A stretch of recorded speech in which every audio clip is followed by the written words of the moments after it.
Hi, my name is Charlie. I'm an alcoholic. And I would like to thank Bob and the committee for inviting me to be here among a lot of people who have been friends for a long time and who are people I've respected and looked up to for a lot of years. And like Scott, I'm really don't belong at all.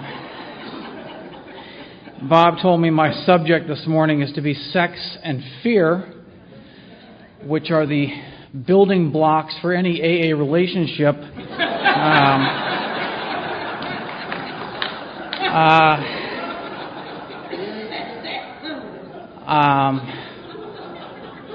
have to tell you something. I have pushed this topic away from my head ever since Bob asked me to speak here. I don't like to think about sex, and I don't like to think about fear. And I don't like to think about... It's not that I don't like to think about sex, because I do pretty much every 8 minutes that rolls around in my head. I don't need to think about fear, because it's always sitting on my shoulders. And... But I think it's better, it's probably more honest for me to just muddle through this and put you through it too. You understand.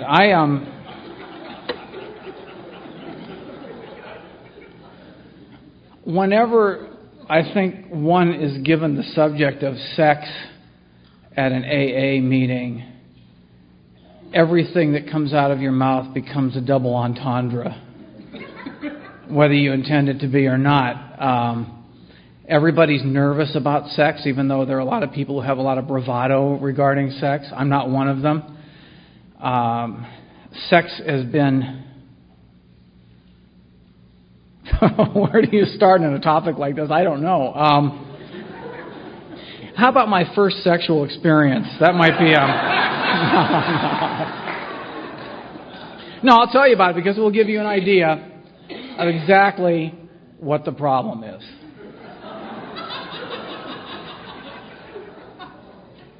And I'll be gentle about this. I know it's the women's domain to get up here and talk about being a slut, and men get put down when they do it, but I'll just be as delicate as I can. Because I'm no slut. You can take one look at me and know that I couldn't give it away. But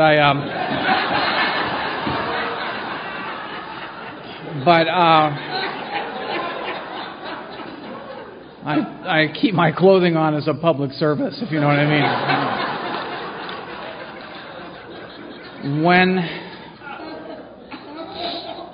I've never told this story in AA. Probably will never tell it again. When I was 19, now I've been on hormone alert since I was about 9. I know that we have 7 deadly sins. There's, gluttony and avarice and fear and guilt, anger and guilt and sloth and lust, all that stuff. I'm not a gambler, so I can't take that as a virtue that I don't have a gambling problem because I never was interested in gambling. I was never interested in overeating, so I'm not a virtuous person when it comes to food. I just don't have that problem. But I've always had a little pilot light inside when it came to sex. I was raised Catholic. I was raised, as Sandy mentioned the other night, that there's a God, and he...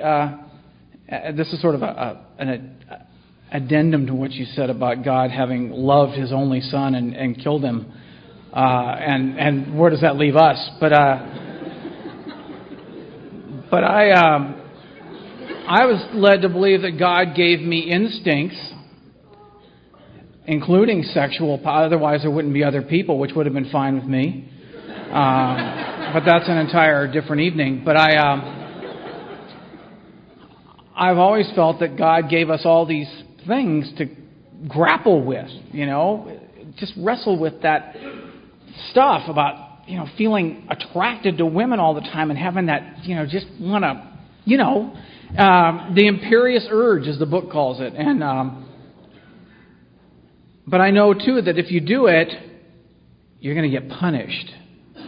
You're going to be punished because you committed a mortal sin then. So it's like leaving the bowl out for the dog with food in it, and when he eats it, smacking him upside the head with a baseball bat.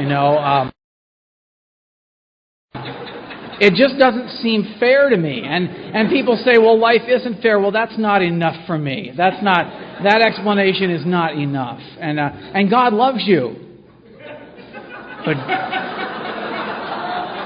But don't you use that urge. So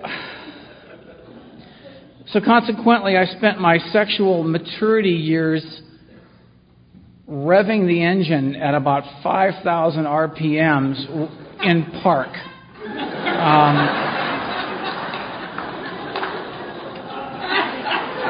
So I was working in a motorcycle shop, scoff if you will. I hung out and drank with bikers. Those are the people that taught me how to drink. I love bikers. I love rebels. I'm a rebel myself. I just didn't tell anybody. But and it was in this motorcycle shop that this young woman worked named Linda, but they called her Rabbit. I didn't get it at the time, but that was her nickname. See, anytime you say anything about what regards sex, it's going to go there. But Linda worked there, and Linda invited me over to her house to have dinner with her and her husband one night. And it's 1969, and I went over there, and was going to go over and have dinner with Linda. And, the guys in the shop would walk by and go, oh, you having dinner with Linda? I thought, because I'm stupid, I don't get it. And so I went to have dinner with Linda, and her husband, his name was Corky, and Corky was going to go to work. He worked the night shift. And they had a 1-year-old child who was there, and the child went to bed, the little boy went to bed and was sleeping in the next room of this apartment, and Corky got up and said, well, I got to go to work. It was good meeting you. You guys have a good time, and I'll talk. And he left. And one thing led to another, and because I was drinking glass after glass of wine in anticipation of this, didn't know what was going to happen. And it happened. And I left with her son in the next room, on the couch of that apartment. I went home that night and I felt so full of shame, remorse. I felt filthy inside. I felt like I had just cut myself away from everything that my parents had tried to teach me, that the church had taught me, all the stuff that I was supposed to do to be a good boy. I just pushed aside. I'd gotten drunk. I had sex with a married woman with her child in the next room, and I felt disgusting. So the next night when I was back at Linda's house,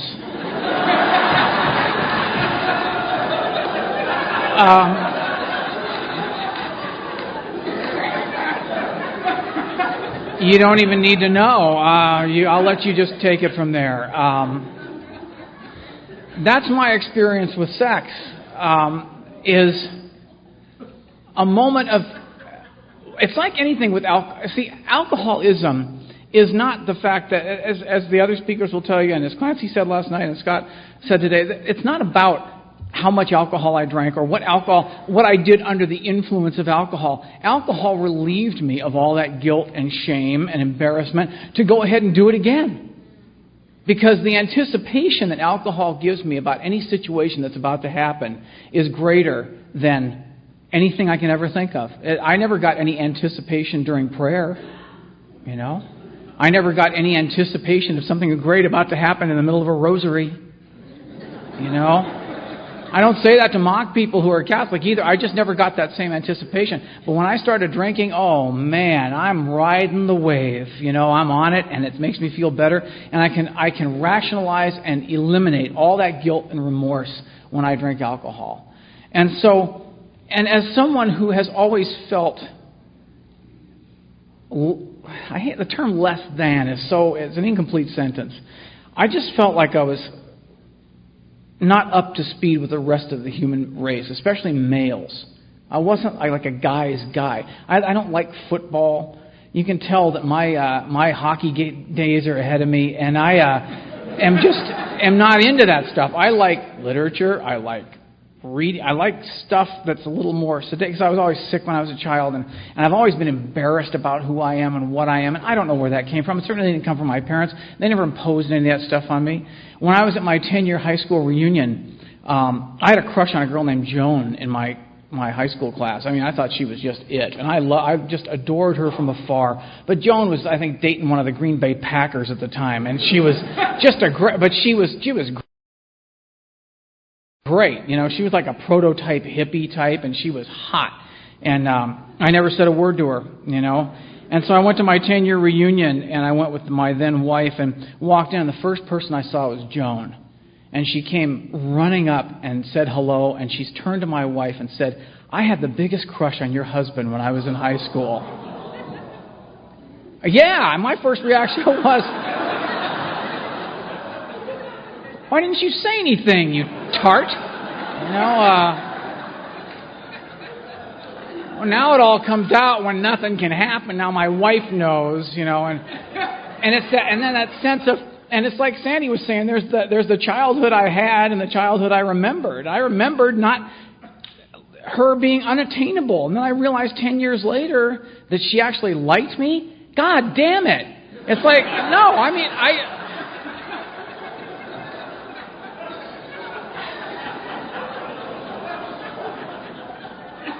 that's how I felt, because I never drank in the morning except on weekends. And I came to AA. I used to would weather savage hangovers to where I thought my eyes would start bleeding. And would weather those through the day until finally I'd hit the point, as every alcoholic does, where the hangover goes from being more intense until you think your head is going to pop. And then it goes click, and it becomes somewhat less intense than it had been just a moment before. And I just think, oh boy, I don't know why I made all those promises to quit drinking now. I feel great now. And I go back out. And that's how my life was. I would fight drinking in the morning, because alcoholics drink in the morning, and I'm not an alcoholic. And then I get to AA, and people say, yeah, you know, that I'd wake up with a terrible hangover, I'd take a couple of shots of bourbon, and I felt 100% better. It went away. I thought, you got to be kidding me. I toughed it out. I toughed that crap out, and now I hear from people that you take a couple of shots of bourbon in the morning and you feel better. That's another one of those God damn it moments, you know. So my sexual life, along with my drinking life, has been a sequence of God damn it moments. I'm a writer now. I haven't always been, but I am now, and that's how I make a living. And I'm working on a story on my own, and it involves weapons, which you can, again. But I didn't know much about weapons, so I have a friend in my group who's an ex-sniper, and I call him when I have a weapons question, because I don't know anything about them, and he gives me the technical information, and it's great, you know. And I was doing some reading on the internet, and I read that a gun, if you fire a gun, the bullet comes out of the barrel at 400 feet per second. That's a wallop. But if you take that same gun and you shoot it into a swimming pool,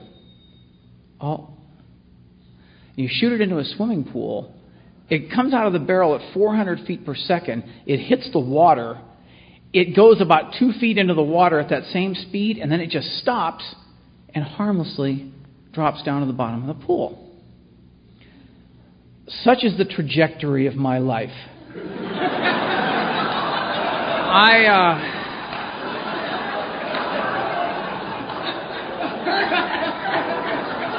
In every area of my life, I come out of the barrel at 400 feet per second. I am smoking toward the target. And then I hit the water. And I trickle harmlessly to the bottom and think, why bother? You know? The water, for me, is fear. I have the best intentions of following through with everything I say I'm going to follow through with, in relationships, in business, in life. I mean it when I say it. It was like Clancy was talking about last night, except I don't mean to trivialize it, but in that moment, it just brought tears to my eyes to make a vow on your child's life that you will never do that kind of thing before, And then to go back out and do it brings it's a sense that I don't hear it in any other sickness on the planet. Drug addiction, pure drug addiction, any of the other things. It's a sense of remorse. Just that crushing remorse that I've failed again. And not only have I failed again, but in that stupid way that we all have, I'm going to redouble my efforts next time. I'm going to do it even better next time. I'm going to really restrict my failure. I'm going to come out of the barrel at 900 feet per second next time. That way when I hit that water, I'll go about 3 feet in before I trickle harmlessly to the bottom of the pool, And that's how my life is and I should give you a caveat here. I read the big book. I love the big book. I know the big book. I work all the steps. I do exactly what Scott was saying, and that is I can't get back off on the steps. But I can't quote the big book. I don't know what happened to me when I was drinking, but I've lost all ability to memorize really anything. I love song lyrics. I can remember the ones that I remembered before I started drinking. But some stuff that I remembered had experienced while I was drinking, I have a complete lack of memory on it. I love poetry. I taught English for years sober. I taught British literature, which is my favorite area, and I cannot recite for you one single piece of poetry from the British Renaissance, which I love, which is a bad, it's sad to me in a way, but every time I read it, it seems like something new, which is a good side of it, too. But so when I talk to you today, what I'm saying is based on what I know in the big book, but I can't quote the pages for you. So if you have a notebook out and you're taking notes, put that away. Just be here with me a second while I make a complete jackass out of myself and try to grapple through this topic that Bob foisted upon me. And maybe some other time I can talk about gratitude.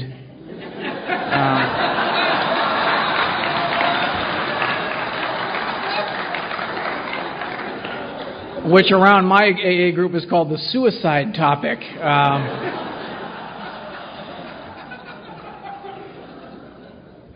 So, when I'm afraid of something, I want to control it. But I can't control it because I don't have the huevos to make it happen the way I want to. So I do it in my own passive way. Some of you do have the wherewithal to make it happen and control people. I don't. I'm a type R personality. If I put my mind to it, I might be able to control you a little bit, but I really don't give a shit. As long as I get what I want out of it, And I'm a coward about any kind of a confrontation with a person. I can't stand it. Amends for me have been torture. I mean, like being led down the hall into that big chair. Sorry, Tom. In the big chair where they're going to put you in. I always feel like I'm being led down, with the minister reading next to me if I have to go make an amends to somebody. I do not. It makes me grind inside. And yet I try to control things in my own subtle way because my fear manifests itself through my desire, I suppose, and I'm groping here really because I've never given this talk before because I forgot what I said the last time when I was talking that Bob assigned this to me. But I want to control things, but I don't have the power to do so. So I control things by acting like I don't have the power to do so. You know what I mean? By not doing it, I have a sense of control, even though I feel like I'm being a good guy. Example. I would rather.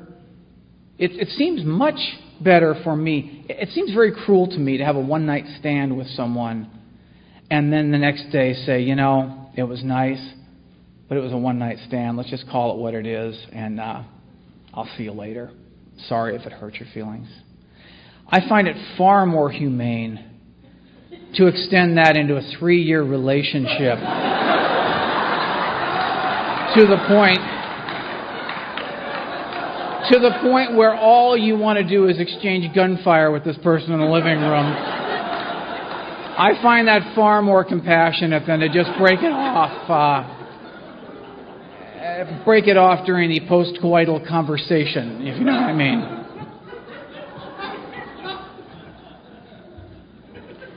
But I'm afraid to. So I will extend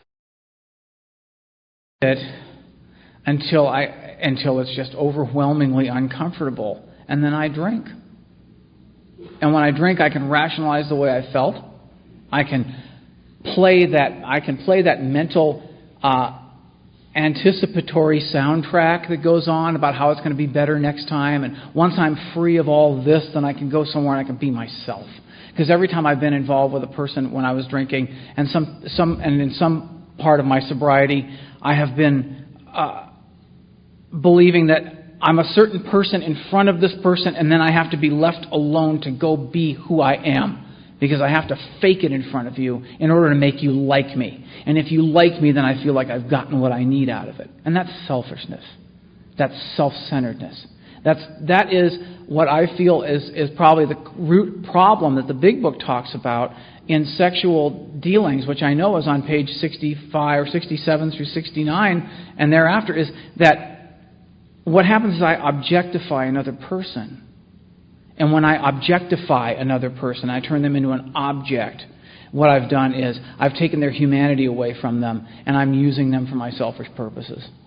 And I do that, and I have done that, And I try to work on it all the time. And I'm not talking about in my current relationship, because I am in another caveat. I'm in a really good relationship right now where I don't have to feel like I have to go someplace else to be me. I am perfectly me around Louise. We have a great time, and I am me. And at first I asked her if she didn't. I said, if you don't want to come hear this, it's fine. You can go catch the tram over and shop, whatever you want to do. But then I thought, this is really important to be honest with people, and this is uncomfortable for me, but it's probably more uncomfortable for you.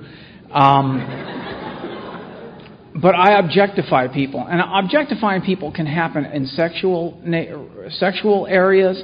It happens. That's what makes for racism. That's what makes for sexism. That's what makes for all the isms in the world, and which is not. It's a defective character to try to assuage my bad self-image and my sick feelings about myself by objectifying you and using you for whatever purposes I need, and then convincing myself that I'm not really that way.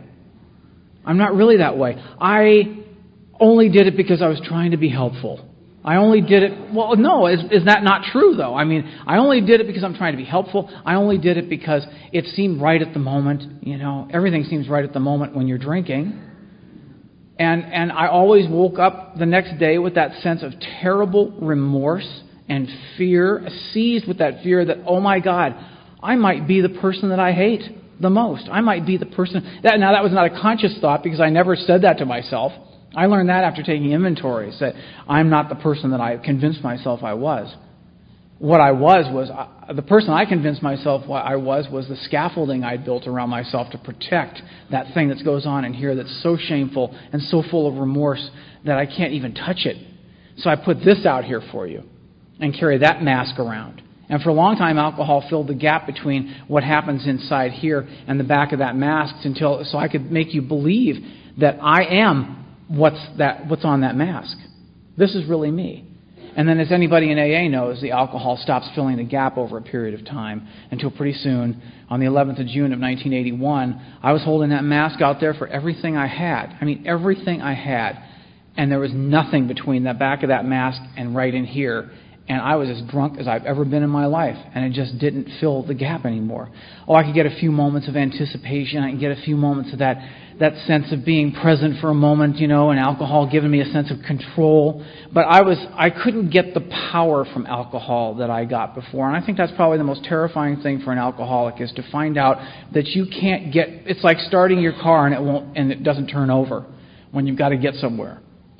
There's that sense of, oh my God, I don't know what to do now. And the same thing happened to me that day. I went back to alcohol to try to find the power again, and the power wasn't there anymore. Because I couldn't, for some reason, and Chuck Chamberlain used to say this, that he said, and I didn't understand it when I heard him say it, he said everything between me and me was gone. And I didn't get that when I was new. I didn't get it till years after I heard him say it. But I realized then that everything between what I thought I was and what I really was gone. And now, what are you left with? You're left with what Clancy talked about last night. You're left, and my sponsor described this to me as raw information, just being shot at you like the team of arrow, the team of what do they call those guys? Archers in Braveheart. They're coming over. Here comes all the arrows, and you're standing there naked. Which part do you want to bend over to sacrifice first? Because you got to do something. And that's how I felt when I was sober. I was starting to get all this raw information, and it made me want to drink because I always thought that's my shield. Is to get once I get a couple of drinks in me, I can fight off all that raw information about myself, all that fear. I can fight back all all those lies, all that stuff. I can get it. I can scramble it and get the paint on that condemned house one more time. So people will believe that what I put out there really is me. And it didn't work, and I knew I couldn't drink anymore. I don't know why. It wasn't a conscious thought. I just knew that if I can't start drinking anymore. And I came to Alcoholics Anonymous just full of the same habits and full of the same desires and full of the same defects of character, except completely pounded into the ground. I started coming to the Pacific Group when I was 60 days sober, and I was, when I got to AA, I was as scared of AA as I was of people anyway, because I used to believe, and this is something I've always talked about, is that I just don't like the human race. Not you, but them. Them and their little lives, in their little cars, or their little families, driving by as you're sitting in the bar and someone happens to open the door on Sunday morning and that shaft of light comes through like an axe blade right through the middle of the bar, and everybody turns as if on one axis and yells, "Shut the goddamn door!" And as the door is hissing, because they always have those things that go, so it closes really slowly to lock in the vapor and anxiety in the bar. But as it's closing, I could see people going by on Lincoln Boulevard in Anaheim, driving by in their little cars with their little families, going to their little church to be little God's people, to worship a God who doesn't even care about them, who doesn't care about anybody. They don't even get it. They're so stupid. They're just cattle. They're wretched little people that, from amen to the parking lot, it turns into this seething mass of humanity. I knew that from being in a Catholic church. We'd go from "the Lord be with you" and "also with you" to "that son of a bitch better get out of my way." My dad would be up out there. He wasn't even Catholic; he was Methodist, but so he could say it. My mother would because my mother never swore in her life, and I would just sit there bewildered, but people are terrible, and I don't want to be around them. They are awful. Reality of the situation, I'm afraid of people because I'm afraid I don't measure up to people. Because I know before I even start that I don't measure up. And the longer the conversation goes on between you and me, the more over the years I've tried to affect the smile that says that this conversation's over. Because I can't tell you what I'm thinking, that why don't you stop talking? I'm not interested. I've got to go have a few drinks and think about real things. Because if you were like me, you would have the big picture. But you live in an idiot's world. I'm in here in the humdinger in Anaheim with the astronauts and surgeons and all those other people, and we have the big picture. We know how to treat our women. We know how to live our lives, and nobody's afraid in here.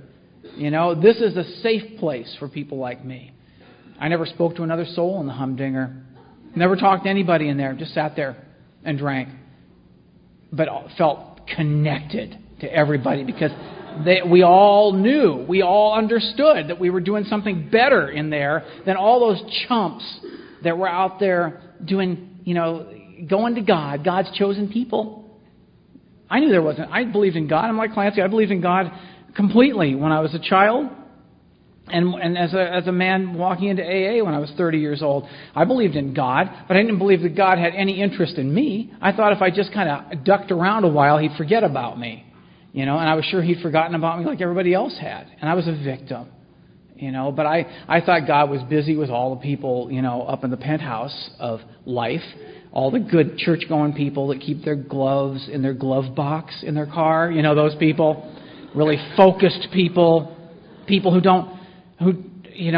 who actually sleep in their bed rather than sleep under a dish towel next to the bed because it's easier than trying to get into the bed. I make do. I'm resourceful. I live my life,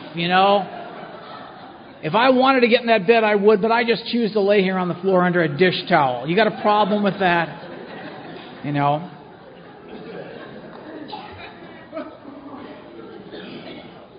AA people would say, why do you sleep under a dish towel? And I'd say, isn't any of your damn business why I sleep under a dish towel. I know why I sleep under there. I know it's comfortable, and I know it's enough. But I never said that to you. I just said, I don't know.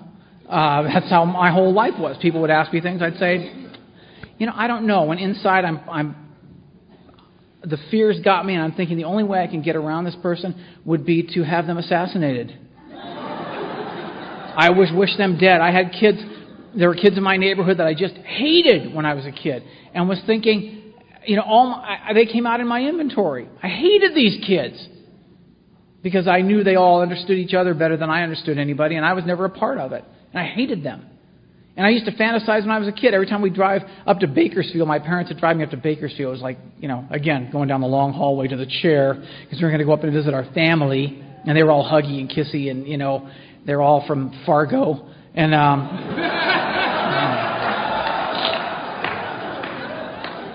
they never would say Fargo. They go, Fargo, Moorhead. Make a decision. Are you in Fargo or Moorhead? I don't say Anaheim, Garden Grove. Anaheim, Fullerton.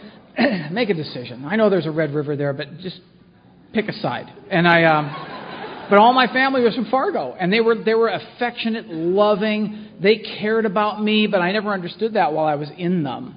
I only understood that after I disengaged all of them.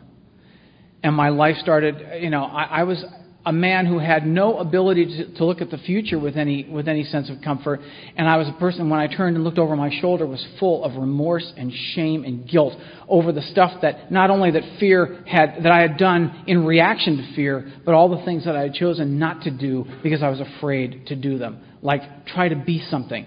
I always wanted to be a writer. That's not a big deal to anybody where I am. But it's just an example to you. Everybody in this room, I believe, and I think most people will concur, that every single person sitting in this room, as well as every person in this casino and every person in this state, in this country, and in this world, has been imbued with the seed of something that they do uniquely well. And they do it according to the gift that God has given them for doing it. It doesn't matter what that is. It's not for me to judge what their gift is. It's for me to try to use my own gifts. And I've always had a little inkling that maybe I'm supposed to be a writer. I wrote a story about a bear in the 3rd grade, and that the teacher gave me an A, and I thought, that's what I want to do. It was the lazy guys out, because it was obvious I wasn't going to get by on construction, or because my dad was a carpenter, and I used to stand in the garage and watch him and go, no way would I ever be able to cut, on a miter, and do all these wonderful things that my father could do. He worked magic in the garage. But I had complete indifference toward him because he was not a success like I had believed that a success was. And he was just a chump. He'd squish around in his squishy-soled shoes with the sawdust all over his glasses. And I thought, that's not the person I want to be. I want to do great things. I'm going to be a writer. I never made the jump between wanting to be a writer and actually having written something. That's quite a chasm to leap over, but I did buy corduroys and got a tweed jacket at the St. Martin's thrift store in Venice, down Santa Monica, and I was going to be a writer. And I'd bring my notebook to the Humdinger, and notebook to the Orr House in Santa Monica, and write, and the tip of the pen, and thoughtfully write things, hoping that she would come in, and you know how it goes. I'm writing crap. I'm writing nothing. I am a nothing. The next day I go to my job. I had a job in publishing. I was working as a receiving clerk in a bookstore, and I was out there unloading trucks and doing the writerly thing, writer in training. And and resenting all other writers. I would go to a bookstore and look at people's books, and the minute I would open a book, I'd go right to that back flap and look and see how old they were and go, that son of a bitch had it. He lives in Westchester, New York. Oh, he grew up in a literary family. His father wasn't a carpenter. His mother wasn't a housewife. His dad didn't have a third-grade education. You know? I'll be that later. And I'll tell you something, I had opportunities thrown in my lap to be a writer. I had people walk up and say, we'd like to hire you for something. Would you write something? Sure. I would get the assignment. I would go home. I would sit in my house and I would start drinking. And then 7 months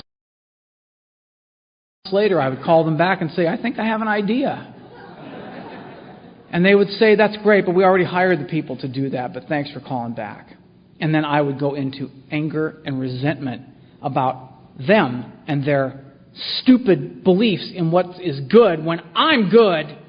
You just don't recognize it yet, and you don't even give a guy like me a chance, you know. And it was all fear. I couldn't get going because I was terrified. I don't know why. I think if I could go to therapy, I might learn why, but what good would that be? Therapy is good for that. And I'm not a therapy basher either at all. I think therapy is good for people. But I think that it doesn't work for alcoholism. And I could go and find out what all the root cores of my fears are. But I think it's much more helpful, and it has been for me, to sit down with another sober member of Alcoholics Anonymous and have them put their hand against the small of my back in that figurative way that we do and say, why don't you just try it? You know, there's a I don't know what kind of physics law it is, but if you're walking up a steep hill, really steep hill, it's a hard pull to get up a steep hill. But if you're walking with another person, if you put your hand at the small of their back, you don't even have to push. You just put your hand to support the small of their back, and you can go up the hill really fast without any effort at all with someone else's hand there. And I think that's what a sponsor has done for me. I came in here, you know, again, I didn't get a sponsor for a long time. I finally got one. He was really nice to me up until I asked him to be my sponsor. And then he kind of just turned on me, and he told me I had to go, you know, and I'm in AA by the skin of my teeth. I don't want to be here. I'm not completely convinced that I'm an alcoholic, even though I'm flipping away imaginary gnats in my peripheral vision and wearing sunglasses to nighttime meetings, you know, with a deerstalker hat and shoulder-length hair and just, you know, looking a little spooky. And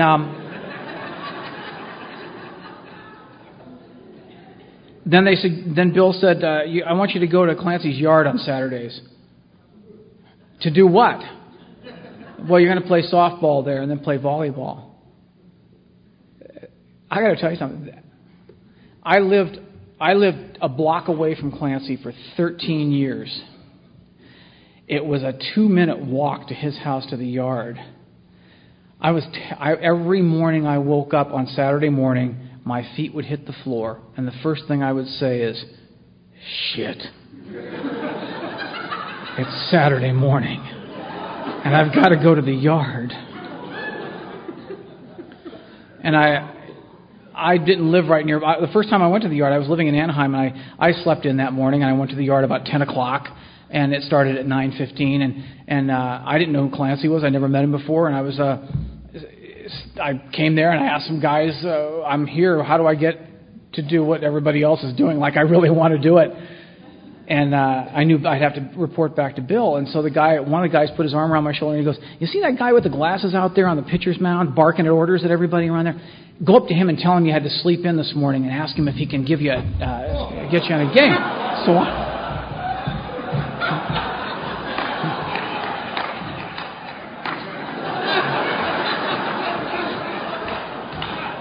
excuse me, sir? What? I had to sleep in this morning, and I just got here, and this is my first time at the yard, and I don't know what to do. He completely changed. Oh, come here, kid. Just go over to that diamond over there and tell the guy that you want to be on the team, and they'll put you on the team. Go ahead. He knew instinctively that I was terrified, and so he didn't go after me as if I was someone who just had purposely slept in. But I didn't get the blast that I after knowing Clancy for 25 years, I would anticipate now. But there was, and I heard him call somebody a puke. I had never heard anybody call someone a puke except my father. My father was a World War II vet, and anybody who was in my generation was a miserable little puke. And he watched, I remember watching the Beatles on Ed Sullivan with him. My dad would go, look at those pukes, And so when Clancy called somebody a puke, I thought, I don't know why, but I feel I'm comfortable for some reason.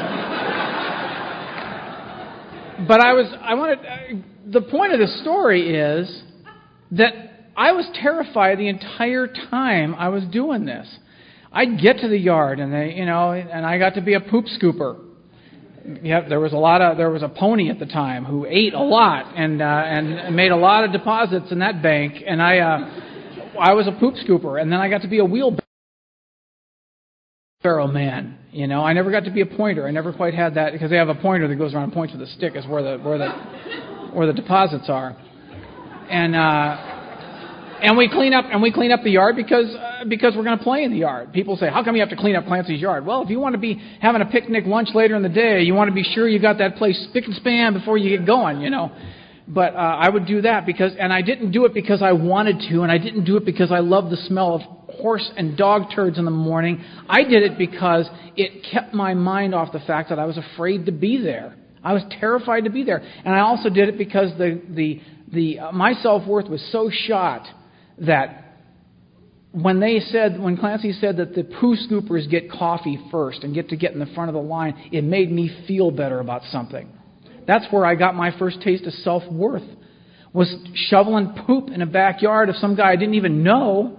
And yet, because I did that, I got to get in the front of the line, and for some unknown reason, there were moments of grace that were sneaking in there, because what I had done is I had surrendered my will to a power greater than I was, and it wasn't Clancy, and it wasn't the wheelbarrow guy. It was something that I didn't understand, and I'd come into AA with a God of my expectations, not a God of my understanding. I had a God that, like Scott, I wanted to negotiate with him. If I do this, I would hope, as a creature of reason, that you likewise would do this. And I've gone to meetings where people parse the big book in that way. Now if you tell God to do this, you're going to force His hand, see, and then you'll be a higher level AA than other AA people. And I've been to meetings where people try to throw the chicken bones and feathers down and woogie boogie boogie and try to channel Dr. Bob and Bill.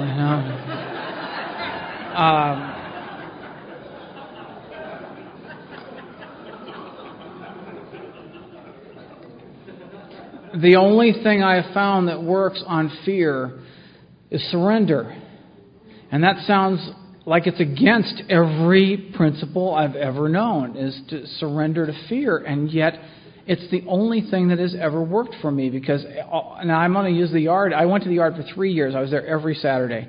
And if you stay long enough, because I was at the stage where we would pick teams by who had the most sobriety. Well, I was there arguing with guys. I got sober June 11th, so did I. Well, I got sober at 10 a.m. I was noon. Go ahead, get in front of me. And there was that kind of negotiating. But after a while, a lot of people drop out, not because AA doesn't work, but because the disease of alcoholism is, like every speaker you're going to hear this weekend, a terrible, terrible, powerful thing. But I was so scared that I just kept going to this yard and doing what people said, and I wound up becoming a catcher in the game, which was terrifying. I mean, the worst, because we had guys that were throwing softball. They played softball at Folsom Prison, at San Quentin. There was a guy named Marv R., who was about 300 pounds, and he had an arm like a catapult. And he'd say, "Okay, baby, get back there behind the pay. You just hold your glove up in the strike zone, and I'll put it to you." And I thought, you smug bastard. Okay. I'd hold my glove up, and he'd go like that. I'd go, and then he'd move it over, and I'd move it over, and he'd go. Then he'd stand back, and he'd look at me. His arm would come back it would go like this, and that's all I would see. And all of a sudden it'd be wham in the glove.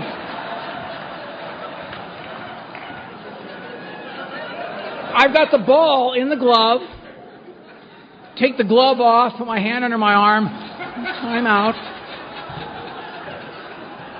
I go out to Marv and say, "Marv, when you're going to send him in that fast, just give me a little signal, okay?" He goes, "Oh, baby, they're all coming in that fast."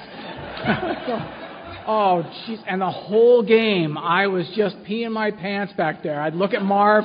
He'd give me the move. I just, oh, no. Wham! In the glove. And,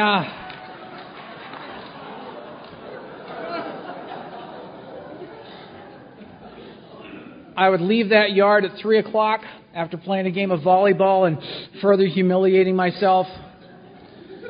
And I'd leave there feeling like $1 million. I'd leave there not feeling like an athlete, but feeling like a man amongst people that I was afraid of, that were kind to me there, even though I didn't know what I was doing. And I got through the fear by putting myself in the middle of the things that I was afraid of. And the same thing happened in relationships, you know. We're the only group of people who can be dying of alcoholism, and then we get a whiff of recovery for 6 weeks and decide we need a relationship. You know, all of a sudden I'm primed. I don't know why. I just all of a sudden feel better, and now I'm ready to move up to that next level. I got involved with a woman at 3 months sober. She had 4 months.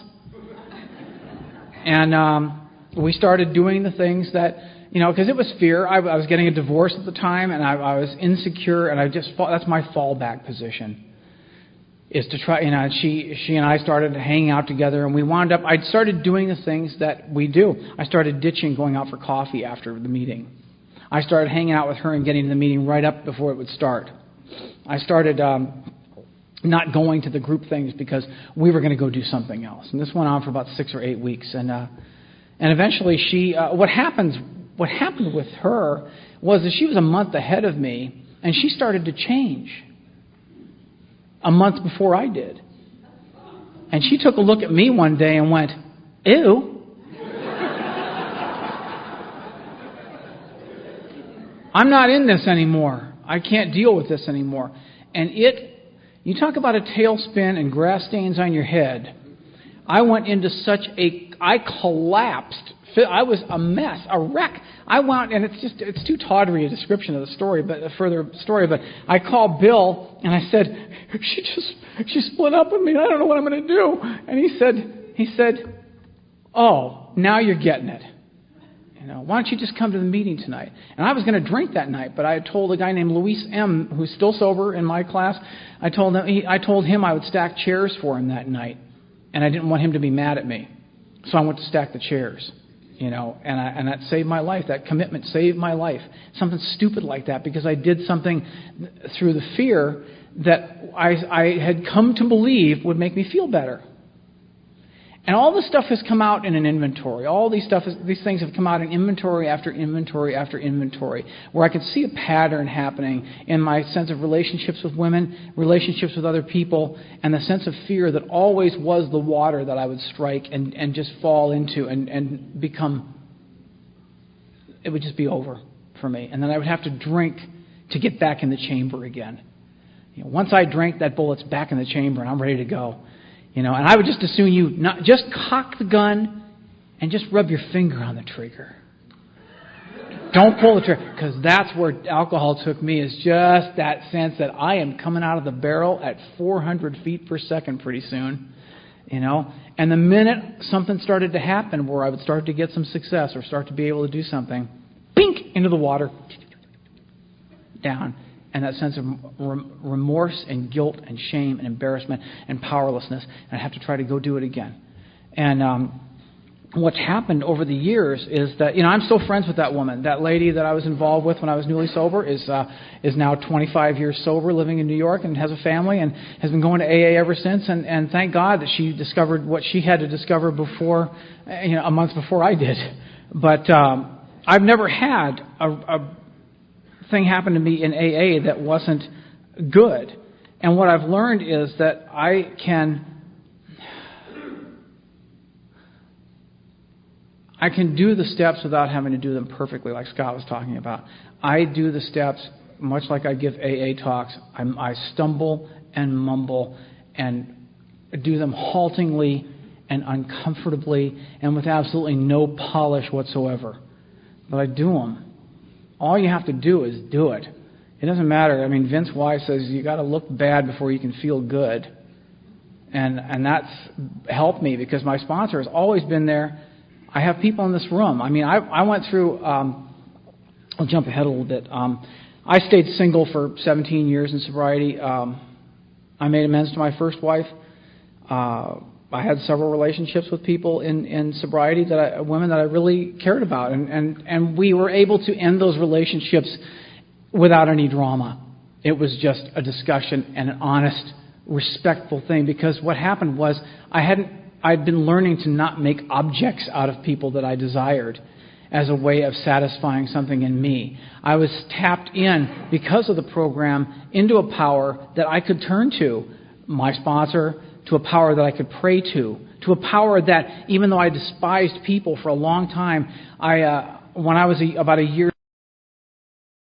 8 months sober, and I say this whenever I talk because it's important for me to remember this. I came in here just despising people, and my sponsor said, go around the room before the meeting and shake people's hands and ask them their name. Ask them their name and ask them how their day was. Get 10 men's phone numbers. Men's phone numbers. Get a commitment at every meeting you go to. Go out for coffee after the meeting. Go around and shake hands again. I go, hey, shake hands again. I just shook hands. I didn't say that. I said, okay. And and do that again and ask them their name. And I told them, I don't care. Honestly, I don't care about their name, and I don't care. He said, that's all right. You don't have to care. Just do it. Because they don't care about you either if you feel that way. Just go ahead and do it. Everybody's just do it. He wasn't going to explain any direction to me. He told me that from the start. So I did that. I went around and shook hands. Hi, I'm Charlie. Straight arm, because I don't want you to get too close that you're going to be trying to pull in for a hug. And eventually my arm started to bend a little bit, and I started to shake people's hands and ask them their name and talk to them and look them in the eye, which was a change for me. When I was 8 months, and I'd been telling Bill for months, I'd said, the program's not working for me. It's not working. He goes, what do you mean it's not working? I haven't had a spiritual awakening yet. I'm still terrified of this stuff. I haven't had any kind of a spirit. He said, what are you talking? I said, well, I got to do that. We got to start the steps. He goes, what are you talking about? I said, well, I'm 8 months sober and we haven't done the steps yet. He goes, what steps do you mean? And he said, well, the first 3 would be a start. And he said, you're going to meetings every day, right? Yeah. And you're shaking everybody's hand and you're thanking the people when they participate, right? Yeah. And you got commitments at your meetings, right? Yeah. And you don't always want to go to those meetings, do you? And I said, God, no. And he goes, but you go anyway, don't you? And I said, yeah. He said, how do you feel when you leave? I said, better. You call me every day, right? Yeah. And you pray, because he made me, for the first week that he had me as a sponsor, he would wait on the phone while I got on my knees and prayed. He'd make me put the phone down on the bed and get on my knees and pray, and then go back, okay, I'm done. And he'd say, good, okay, go to your meeting. So he said, you're calling me every day and you're praying every day, right? And I said, yeah. He goes, what part of the first 3 steps do you think you're not doing? They're not theory. They're stuff that you do. You incorporate these threads into your life, and eventually the big book talks about fear being a thread that runs through our lives and eventually corrupts all the fiber in our lives. Well, the same thing is true with commitment and hope. And he said, even though you don't feel it, you have hope and you're doing the steps. But it's not theoretical. We don't sit around and talk about all the colorations of the steps. You just go out and do them, and you come back to AA and report what you've found in a hopeful way after you brought your problems to me. Just go to the meetings and don't worry about this. Let me worry about it for you. Because I wanted a big spiritual awakening. I don't want one of those little silent voices in the night. I want a big old knockdown, who's your daddy kind of spiritual awakening. I don't know. And at 8 months sober, I'm in line. I'm actually at 8 months sober. I'm mopping the floor at Ohio Street, which is where we have some of our meetings. I'm mopping the floor with these other 2 losers who are still sober. And I paused for a moment and was taking a breather for a second. I was looking at the people who were lined up to thank the speaker. There were about 125, 130 people standing there. And my eye went across every face that was standing in that line. And without thinking it, it occurred right inside here that I knew every single one of those people by their name, and I liked them. How does that happen to a guy who is convinced that he doesn't like people, who doesn't like humanity, who is put off by every kind of social interaction as an oppressive kind of forced communication that I don't want to be involved in, to stand there and have it occur to me, I know all these people by their first name, and I like every single one of them. I like them. Where does that come from? That comes from surrendering to a power that I believe, and this is my opinion, is inside of me. It doesn't live out here anywhere. It lives inside of me, just as it lives inside of everybody else around here, in AA and out of AA. And if I am able to acknowledge that power that is in me through you, I can be helped by your power, which is why I come back to the fellowship. Because the fellowship has taught me how to get through my fears in all areas of my life. So that now I can try to be, on a daily basis, an honest, respectable, and respectful man. Because I want to be a man. I don't want to be an old boy. And I know women like men. They don't like old boys. You know? And to be a man, I have to follow the examples of responsible men. I don't make it up on my own. I watch people. I learned how to make amends to my mother by listening to Sharon. I learned how to make amends to my dead father by listening to Clint. These people gave me pieces of my life back. How do you ever thank somebody for that? There's no way except to just keep coming back and doing what you're doing, because there's no way you can repay that. But I learned from their experience, and I know that Sharon was not comfortable in doing what she did, and I know Clint was not comfortable in doing what he did. But I know that they walked through it, and I tried to mimic them exactly as they did it, because I knew I had to get through the fear of trying to make amends to my dad. I'd waited 10 years to make amends to my father. He'd been dead for 20 years at that point. But I did it, and you know what? I'm fine. I got the same response. I got the same payback. That I surrendered myself to the fear and was able to go through with the action and found something was totally unexpected. And the total unexpected nature of what happens to me in sober life is what keeps me coming back. I got married. I fell in love. I got married. I had 2 beautiful children. I still have them. My son is 7.5 and my daughter is 6, almost 6. And I am completely taken with these kids. I cut their umbilical cords, and I've never done anything except gain love for them as the days go on. And my wife at the time and I had a terrible, bitter divorce. And I'm not going to go into any discussion of it because you may run into her sometime at an AA meeting. I hope you do. And I hope that anything I would say would not be used against her in here, and that people would be able to give her the fair shake that I've gotten in here. And I had my part in that, certainly, and I've tried to do my inventory on that and get it cleared out. And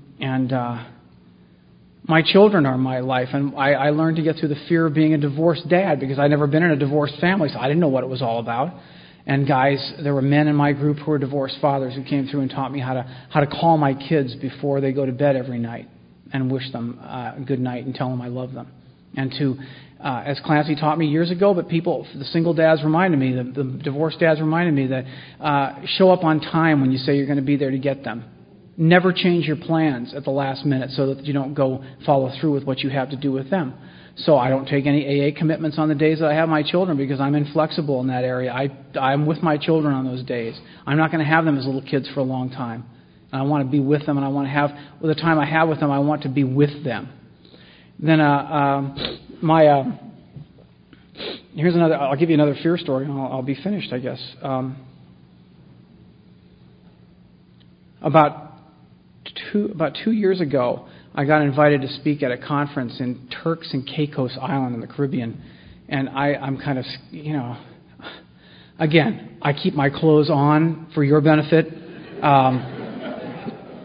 I'm not going to go out there in a gym, go out there and, hey baby, and have people have to shield their eyes from the glare. But I went there and I was having a good time. And my friend Louise, who I've known for 13 years in my group, was there, and she'd been divorced from her husband for about 1.5 years.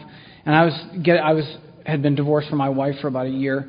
And she was on the trip, and I'd never really talked to Louise that much, and we sort of hit it off there. And the summer before that, my kids were getting an interest in the pool. Now, I took swimming lessons from an Olympic gold medal winner named Sammy Lee back in the 1950s, and never went into a pool after that because for some reason I am terrified to put my head underwater. There are a few things in life that terrify me more than having my head underwater. I don't know where that came from. I have my guesses, but I don't. It doesn't matter. I just couldn't do it. Well, my children have no fear of water. They were learning to swim. My daughter got in the pool with me one day at the public pool, and she's standing there and she says, "Hey, let's put our face in the water." I said, "Go ahead." And she said, "No, you do it." And I go, "Daddy doesn't do that." And she said, "I'll hold your hand." And I said, "Okay, all right." I held that little 5-year-old's hands. She's looking at me, and I dipped my face in the water and pulled it up really fast. And she's smiling, and she said, "You did it." And I said, "Yeah, I'm fine. Let me go somewhere and be by myself for a second."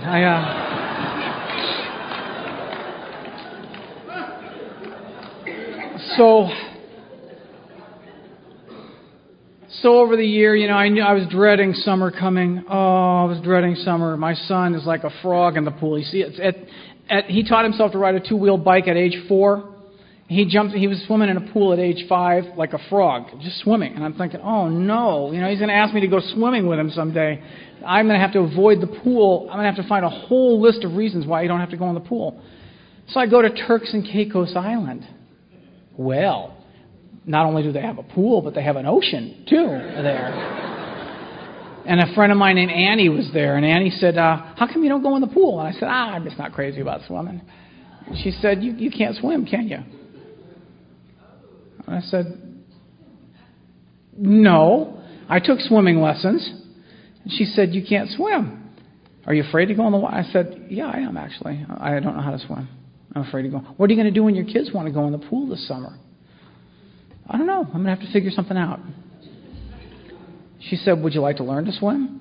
And I said, I can't learn to swim. I tried learning to swim. I took lessons when I was a kid.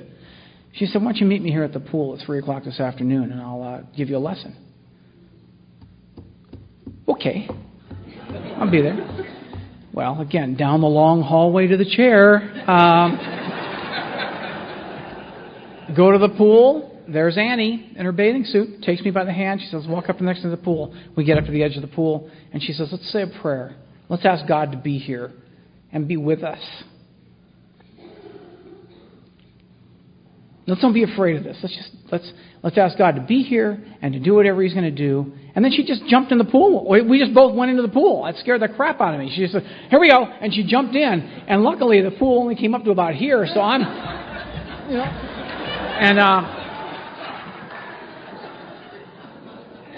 And little by little, she gave me a lesson for about an hour that day of, there are going to be 2 things you're going to have to know how to do.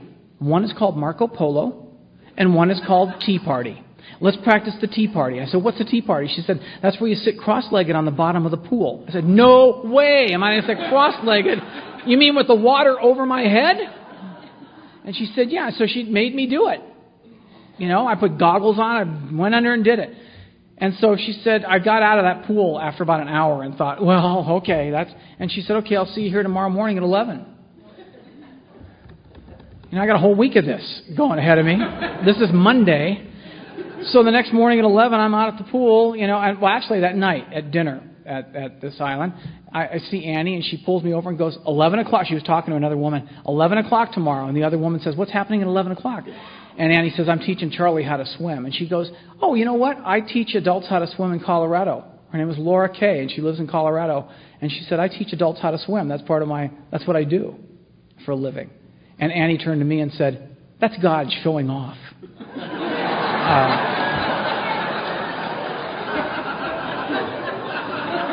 Laura said, "Do you mind if I meet you at the pool at 11? No, more the merrier. So now I get to share my humiliation with 2 women.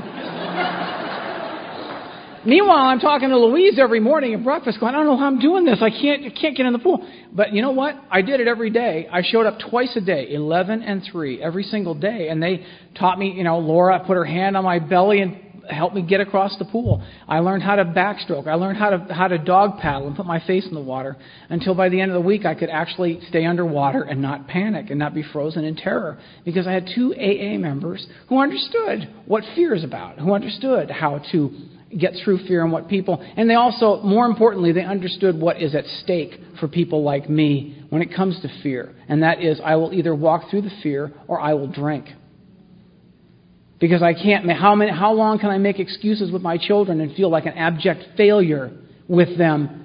Or do I go through the discomfort and the fear of trying to learn to do something that I can share with my children and enjoy that?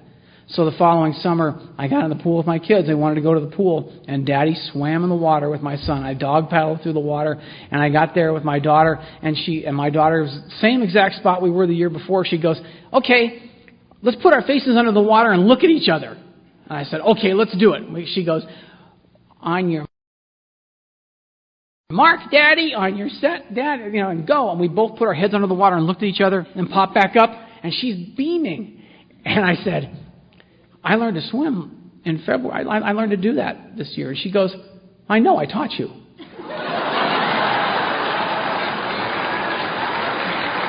So,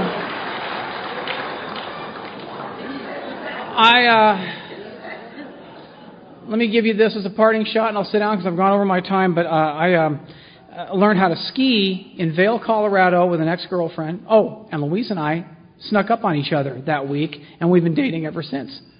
And I've been so delighted because, you know what? If I'd been able to see the future and see that I was going to be with Louise, I would have screwed it all up, trying to make it happen, in my own selfish interest. And what happened was she snuck up on me with her goodness and her loveliness, and we wound up just staying together, and we've developed a really good relationship. So there's hope for those of you who are terrified of this, and for those of you who have problems in that area. This is good. This is the best thing I've ever had. And so I went with a previous girlfriend. I went to Vail, Colorado, with her and her family one Christmas, and she said, "Well, you'll have to learn how to ski." I thought, okay. So she said, "You're going to have to take lessons." And I hate lessons of any kind. I just want to do it. I want to get on the slopes, shoot down,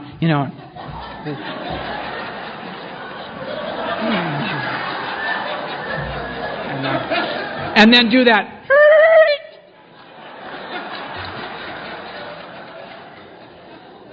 What happened was I had to meet everybody on the bunny hill in the morning. The first lesson, I'm in all this equipment, walking like this, and the first lesson, no lie, is how to get up after a fall. This is not an optimistic way to begin learning anything. This is like learning how to drive, and your first lesson being how to stay out of the ways of the jaws of life, when they're cutting the door off of the car. So we're on the bunny hill, and then we go out on this other hill in the late morning, and I go down the hill. Okay, come on down the hill, Charlie. I go down the hill. Boom, I'm going this way.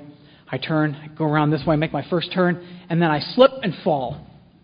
It takes me 10 minutes to get up. Start going back, make my first turn, make my second turn, slip and fall again. Well, I did this about 20 times. The whole class is waiting. So I get to the lodge at lunchtime, which is where I was supposed to meet Maria. She's a black diamond skier. She goes down those, like the devil's rectum runs. So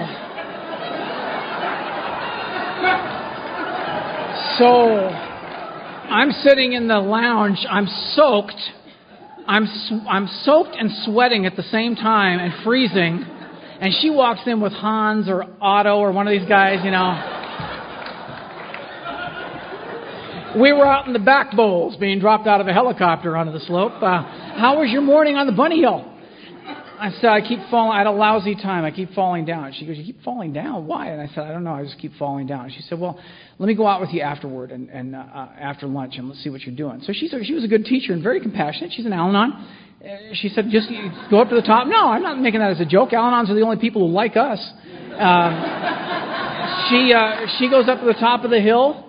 All right, I go up to the top of the hill. She goes at the bottom of the hill, and she goes, okay, ski down, and I'll watch what you're doing. So, okay, watch this. I start to ski. I make my first turn. Come around, make my second turn. Halfway around into my third turn, I slip and fall. She goes, come on, do it again. I get up and do it again. First turn, second turn, third, just into the third turn, slip, pow, back on my bottom again.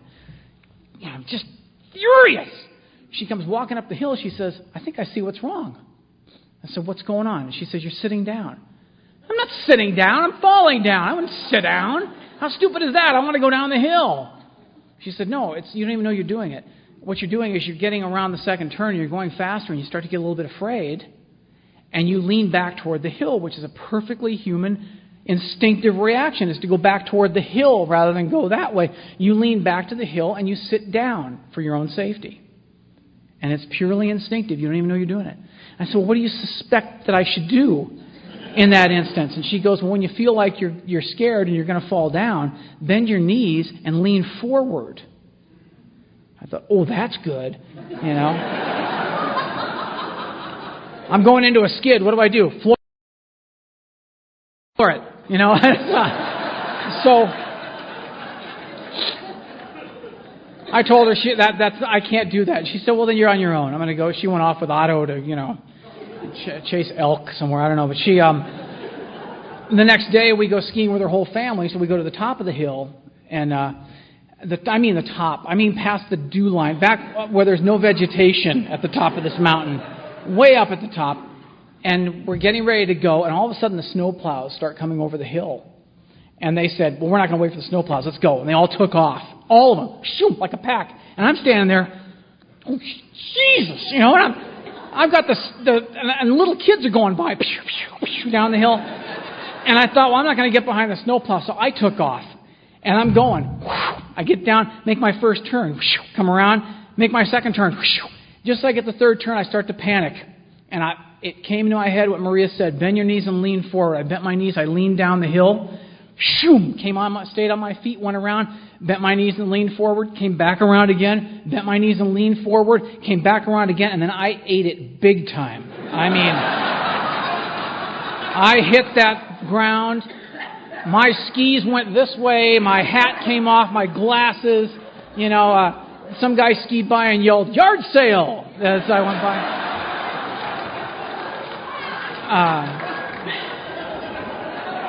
And I'm laying there in the snow. I'm sputtering because I got snow up my nose. I got snow in my mouth. I'm spitting and blowing snow out. And I look, and Maria's coming up the hill. She said, we were all standing at the bottom of the hill. You fell. You really fell. You were bending your knees and leaning forward, weren't you? And I said, yeah, I was. Now, those of you who are struggling with something in here, I'm sure that's very inspiring for you. And I'm going to tell you something. There is a lesson in that, and that is whatever you're afraid of, whatever you're afraid is going to take you down, go against what your insides tell you and your alcoholism tells you. Do what we're doing. Bend your knees, lean forward into the fear. We'll walk with you. We will not let you fall. And if you do fall at any point, we're going to pick you up again. Thanks for having me. I appreciate it.